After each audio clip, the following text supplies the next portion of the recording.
Well, you know the problem with democracy. I don't think there is any country in the world which does not call itself democratic. All countries in the world call themselves democratic. It's a matter, first, of definition, I think mainly of definition and of what we regard to be the essentials of democracy. We certainly ourselves regard ourselves as democratic.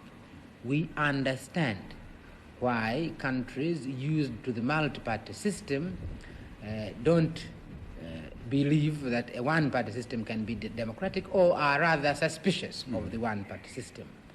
We can't, frankly, convince them by sheer argument, philosophical argument, that this is possible. Perhaps the best thing is actually to see this thing in practice. What are the essentials of democracy? The essentials of democracy are that individuals should feel unharassed, that they are actually free in their society. Individual, this is the most essential thing. I never see why an individual should not feel free because of a machinery of election. And the two-party or the one-party is really basically a machinery of election. The second one, when it comes to machinery, is that an individual should feel a true choice of the people he wants to represent him in a government where it's no longer possible for people individually to participate in the government, that you have to select individual representatives. Now, sometimes you select parties, sometimes you select individuals. Now, frankly, I don't see why the thing cannot be democratic, simply because sometimes you select a party, which is what the Western countries usually do, and in our own case, you select an individual, the party being given, the party policy being given. So this is the kind of election we went through the other day, and we honestly believe we are independent, and we really ask the old countries at least to be democratic enough, to have a free mind, and to study the new experiments which are taking place in the rest of the world, and this experiment which is taking place in my own country. Yeah. It is democratic. We believe it is democratic. Now, not very long ago, you had a revolution across the water here, and you have a union with Zanzibar.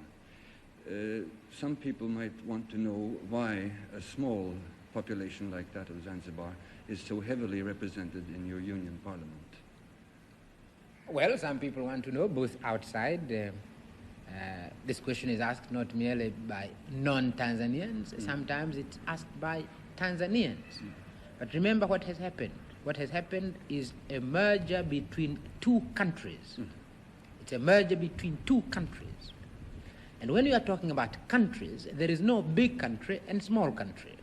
Countries are equal. Zanzibar was an independent sovereign state, not less sovereign than Tanzania, and Tanganyika was an independent sovereign state. And the problem is really how it's a question of constitution. How do you merge these two countries? And what kind of constitution do you adopt? Now, take the United States of America. Their own constitution provides for two houses. In one house, what is represented there are the states, and they're treated as equal. There's no big one, there's no small one. All of them are represented in the Senate by an equal number of people. Then you have the House of Representatives, where then you base it on population. We don't have two systems. But obviously, just as in the United States, you must take into consideration that the mergers are states, and states must be equal. Even in our own case, although we rejected a two-house system, you can't forget that in their stateness, Tanganyika and Zanzibar are equals. Now, you recently attended the OAU conference in Accra. What is your opinion now about the status of African unity? That's one part of the question, and the second one is, how about unity here in East Africa? Why don't we hear any more about the East African Federation? May I answer first? I think the second part of the question is probably easier and perhaps could explain my answer to the first part of the question. I'm a great believer in unity.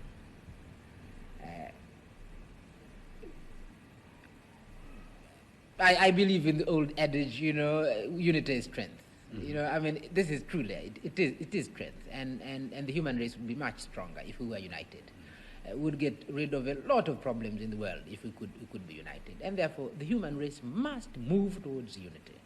And continents like mine, a country like Tanzania must move towards greater unity, continents must move towards greater unity, and the human race must move towards unity. But the difficulties.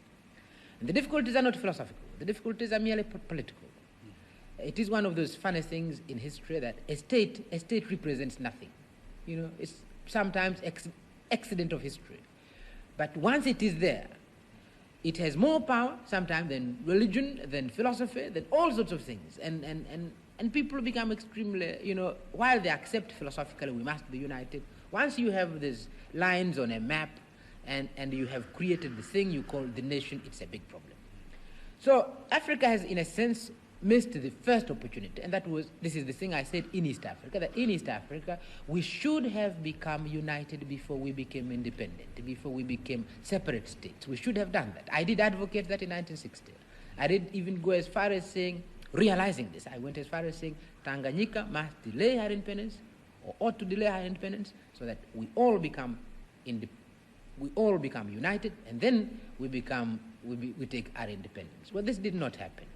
The reasons I understand, but I felt it was a great pity that we did not become united before we became independent. Hence now the difficulties. We now become separately independent, and as a result, since we are sovereign states, it's extremely difficult.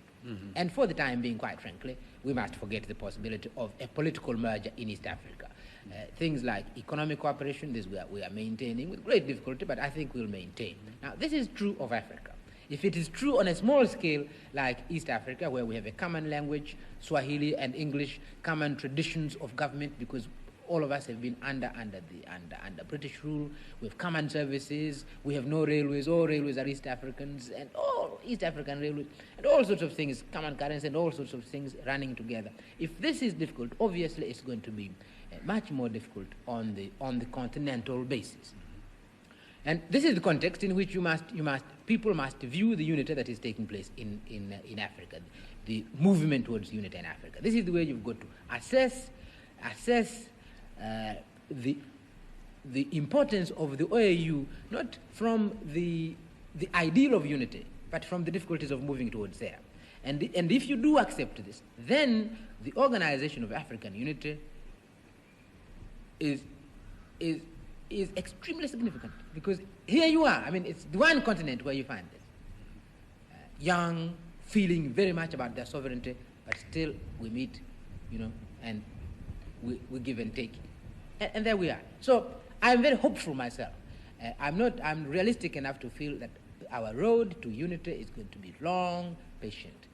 But I am again feeling that given these difficulties, the OAU is a small miracle.